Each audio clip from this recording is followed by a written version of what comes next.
I can make a statement. Thank you, everybody, for being here again. Just thrilled to be back for another year.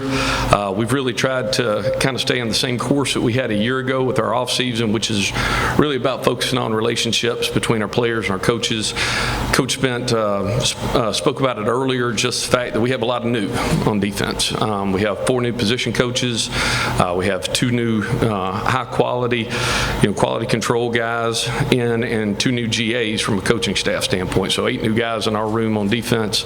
We have over 25 new players on defense from the bowl game that we played in last time. So a lot of new, focused on relationships again and being able to build trust with each other inside of that. I think we've had a great summer. Coach Velkamp and his staff and our players, I think, have done a great job of having a high quality performance. Jess and her staff being able to be a part of that as well, and continuing to create a culture of accountability and leadership and playing at a high level of effort and trust within each other as well. From a defense standpoint, we want to continue to do the same things, which is play to our strengths. I felt like last year we were able to do that, and being able to take the players that we have and make the most out of them and minimize some of the challenges that we have from a scheme standpoint or from an individual standpoint or a matchup, and I think we've continued to do that. Coach spoke about it as well. We want to play complementary defense with our offense. Our offense is high-powered, explosive, can make big plays, can change the game. We want to have a defense that matches that. We talked about it earlier. We want to create havoc at all times. We want to try to eliminate explosives. We want to take the ball away, which we did a great job last year with, and we want to make them kick field goals. If we can do those things, we feel like we're going to have an opportunity to win and be successful as we get going. And so that's kind of what it's all about for us. Again, thrilled to be back. Love this team, love the players that we've got, and excited about the new staff and the new additions we've been able to bring in. Does anybody got any questions? You mentioned a lot of turnover on the defensive side. Well, have you ever dealt with that much turnover before, or is this something that you have some experience with? Not this volume. But the good part, in today, and again, as we are all kind of figuring out things as it goes to the portal. The portal becomes a big part of that. We've been able to have a lot of success in it, and Coach Helton and has done a great job.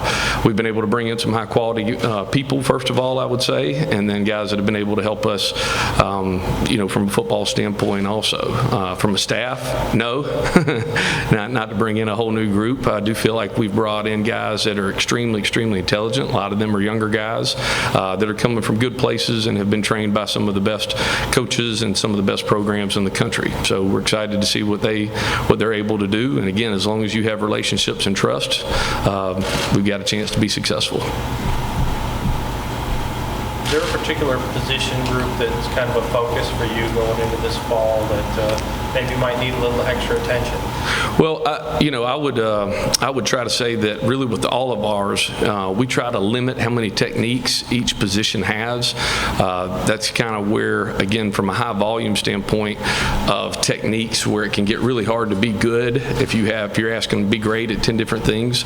But we have positions that are very interchangeable. Our outside linebackers do things that are very inside linebacker-ish. Our inside linebackers do a lot of things that are very much like our outside linebackers. Our outside linebackers are also guys that play D-line in a lot of scenarios, DBs and safeties that are down in the box playing like linebackers. So I don't think there's one particular group. I think at the end of the day, we're trying to gel and mesh and trying to figure out, what grouping is going to be our best 11.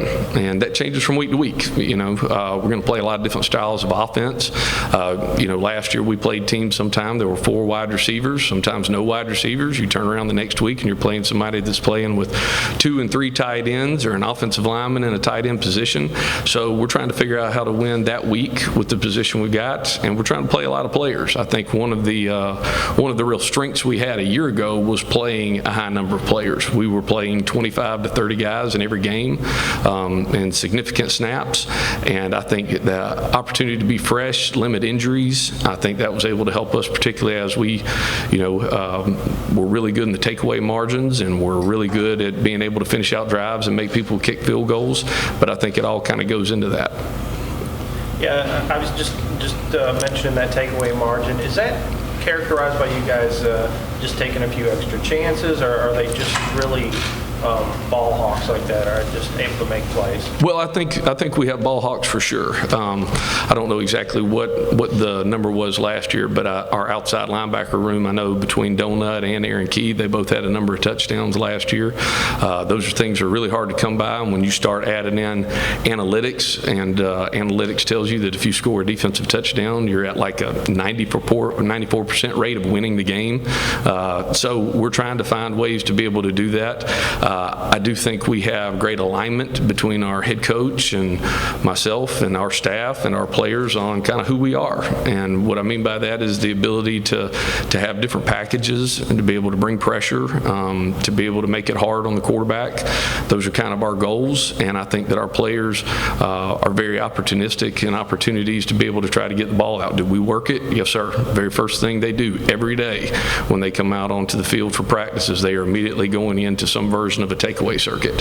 So when we do those things, I think that, and we continue to emphasize it, even when we go into our meetings each day, it doesn't matter if the entire group, the entire defense is in there. We're going to look at every player that's trying to take a shot on the ball, every takeaway that we've taken. We're going to try to make sure that we emphasize those as much as we can. So I think it's just believing in what kind of style we play and what our brand is, and then trying to emphasize it, and I think that's really helped us. When it comes to the secondary, it's a deep DB group in there, on the roster at least. Last year you got Upton coming back, you got Tilly coming back. What's the next step for the secondary as they head into the season? What would you like to see? Yeah, well, we were fortunate a year ago. I think we were somewhere around 7th or 8th in total production in the country in our secondary. So we had a very productive room. We have lost a couple of those guys, obviously, with Khalif, KO, CJ, AJ, Dom, Trey, those guys that are leaving. But I feel really good about the group we've got. That group, like you mentioned earlier, at corner is really led by Upton Stout. I think Upton is one of the best players in the country. And we have a number of additions that we've brought in at that position to be able to continue to kind of shore it up and bring along some depth. At safety position, again, we've got a really good group. We've got Kendrick Simpkins coming back. Kendrick's a big part of our defense this past year, and will be a bigger part as we continue to move forward this year. I think Talik obviously being back is a huge piece. Rome coming back is a huge piece. These are guys that kind of become feature guys for us, and as we bring in, again, more players and guys that have become in here new, they continue to learn the system, and they'll be able to help us a lot as we go forward. You kind of touch on the defensive line a little bit too. Got some nice production from them last year, but you got some holes to fill based off last year's work. Yeah, you're exactly right. I think Terrion and DG are really the only two older guys that are back that didn't redshirt. We had those two guys, and then you've got a number of guys between Deontay and Marcus and Keaton that had redshirted a year ago, and then after that they're all new. So between guys coming in between December and coming in this summer, but there's a number of players obviously there: Nante Davis, Jaden Loving, Dallas Walker. I mentioned Deontay earlier. I think Deontay's had a great offseason, and we've been able to bring in an addition with Ryan Williams as well from the University of Colorado. So I think there are a number of guys that can help us there. Like we mentioned earlier, we may be a little bit different. Our outside linebackers is a very deep room. We've been able to bring guys in to be able to help that. Those guys are sometimes playing D-end. Sometimes they're the outside backer in a 3-4. Sometimes they're kind of an inside linebacker and some of the 3-3 looks that we have. But I think that both of those rooms are very quality. The guys continue to get depth, play well. Carson Hall, is our new defensive line coach. He's coming to us from the University of Georgia, and Jamar Cheney's our outside linebackers coach, coming to us from the University of Florida. Those are high quality coaches, very smart, and have done a great job in those rooms. Anything else? All right, thanks, Coach. Okay, thank you all so much. We're going to go ahead and open it up for one-on-one interviews.